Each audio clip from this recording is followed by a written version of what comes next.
Voilà, nous nous retrouvons déjà pour la suite de cette petite vidéo de présentation de mes activités et des playlists ici sur la chaîne YouTube. Et donc, je complète cette très courte présentation par, allez, un petit développement pour mieux expliquer euh, pourquoi et comment mes trois activités principales, donc enseignement du yoga, écriture et parler d'argent, de l'abondance, de la liberté financière, comment ces trois activités sont reliées et se complètent et s'interconnectent. Alors, oui, et je m'en sens, disons, je me sens le besoin de faire cette précision, de faire ce point là-dessus, parce que j'ai remarqué dans les discussions, dans les échanges avec quasiment tout le monde, que en général, quand on parle de yoga, disons, quand on enseigne le yoga et qu'on parle d'argent, on sent un petit coincement quelque part. On se dit que ah, c'est bizarre, c'est pas normal, ou même quand on parle de permaculture, hein, ou même quand on parle de soins alternatifs, etc. Bref, tout ce qui n'est pas vraiment dans la norme sociétale, dans la norme éducationnelle et qui parle d'argent, eh bien, ça coince. Ça coince pourquoi? Parce que l'argent reste un tabou en Occident et particulièrement en France, peut-être. En tout cas, c'est sûr que l'argent reste tabou. Et je voudrais, par cette courte vidéo, eh bien, œuvrer à ma façon pour essayer de dissiper quelque peu ce tabou et te montrer même à quel point il pourrait être bénéfique pour notre monde que justement nous, les gens alternatifs, les gens qui essayons d'ouvrir des portes et des fenêtres à nos façons de vivre, que ce soit dans la spiritualité, dans l'écologie, dans la thérapie, etc., eh bien, que si nous, les alternatifs, nous parlions d'argent d'une façon plus saine, plus claire, plus éthique, en tout cas en nous connectant justement à tout ce dont je vais te parler, à cet esprit d'abondance, eh bien, notre monde irait d'autant mieux.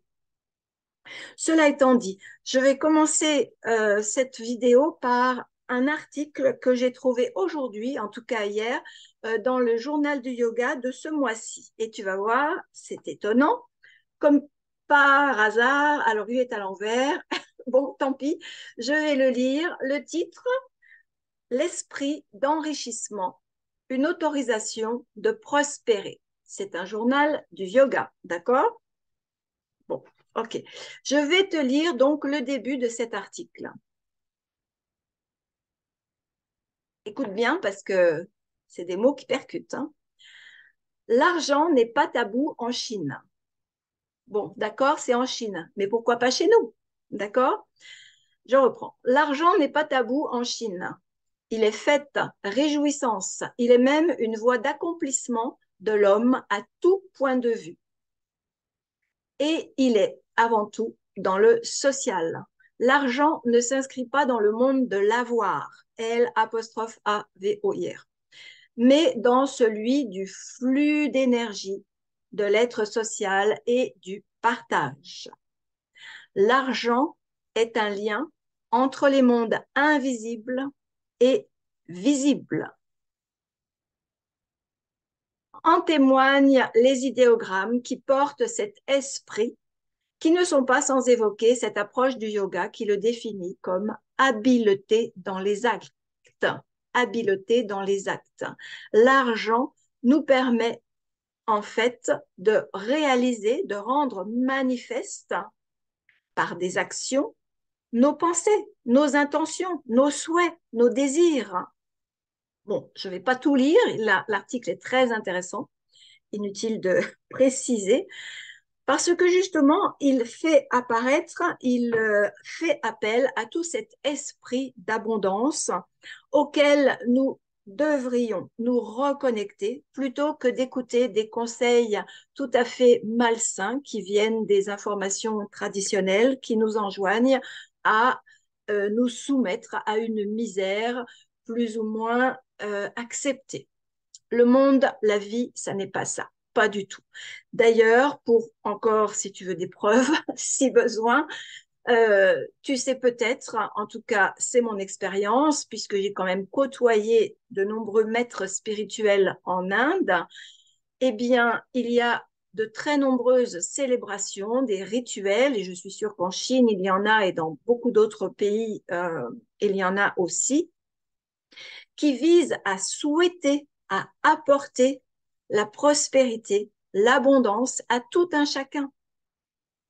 Donc, pour eux, ça n'est pas du tout tabou. Hein. L'abondance, la prospérité, c'est la connexion à la nature, c'est la connexion à Lakshmi, c'est la connexion à la force de l'abondance. Et je peux ajouter aussi une chose, c'est que c'est la même chose en permaculture.